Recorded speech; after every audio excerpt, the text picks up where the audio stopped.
Ang mini vlog pala na ito ay yung last na vacation namin sa Pilipinas. Ito yung video kung saan nag-ATV kami kasama ang mga pamangkin ni Mister. Punta nga pala kami ng Legazpi Albay.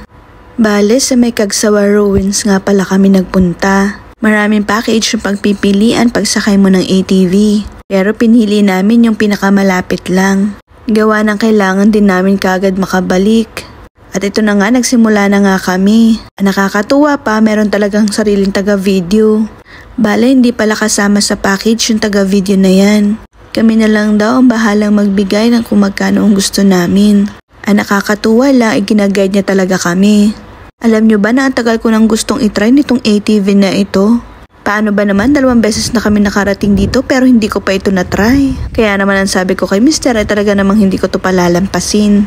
Nakakatuwa naman talaga itong si Kuya, talaga namang gusto niya, nakaanggulo talaga kami. Pag sabi daw niya ng go, saka lang daw kami lumusong. At iyan na nga, kitang-kita naman kung gaano kami kasaya. Ito nga pala yung 2 pamangkin ni Mister. At talaga namang isinama namin sila para mas masaya. At kitang-kita naman din sa kanila na talaga naman nag-e-enjoy din sila. At ito naman yung isa pa rin pamangkin ni Mister. At kung maririnig nyo, talaga naman tawang-tawa siya. At sumunod naman itong si Mister. At tuon namang relax na relax, akala mo naman hindi first time. At talaga namang may pag-okay pa kay Kuya.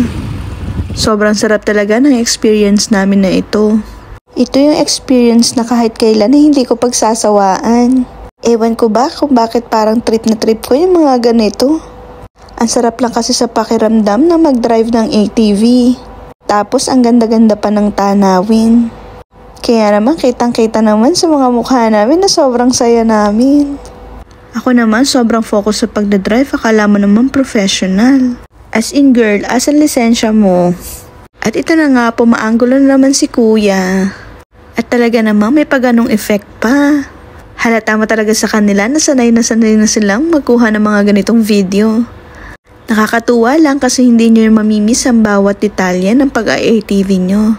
Kasi mula sa simula hanggang sa dulo video nila kayo. At ito nga, after namin mag-picture taking ay babalik na ulit kami.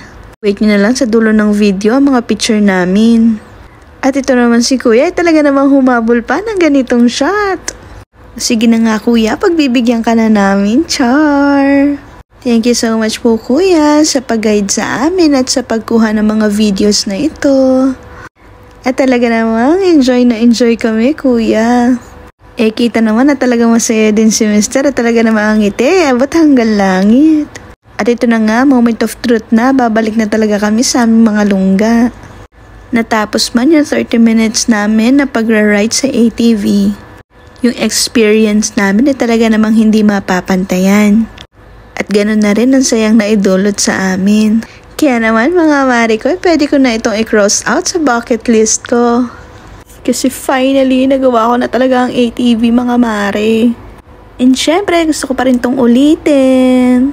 Syempre, gusto ko pa rin itong ulitin. Hindi man dito, pero sana sa ibang lugar naman. Ang sarap laan talaga sa pakiramdam na nagagawa niyo yung mga ganitong bagay. Kasi sabi nga, we only live once. Wow, English yun ha. Kaya naman mga marikoy, parekoy, at tayong lahat, i-enjoy lang natin ang ating buhay. Gawa ng life is so short. Uy, English ulit.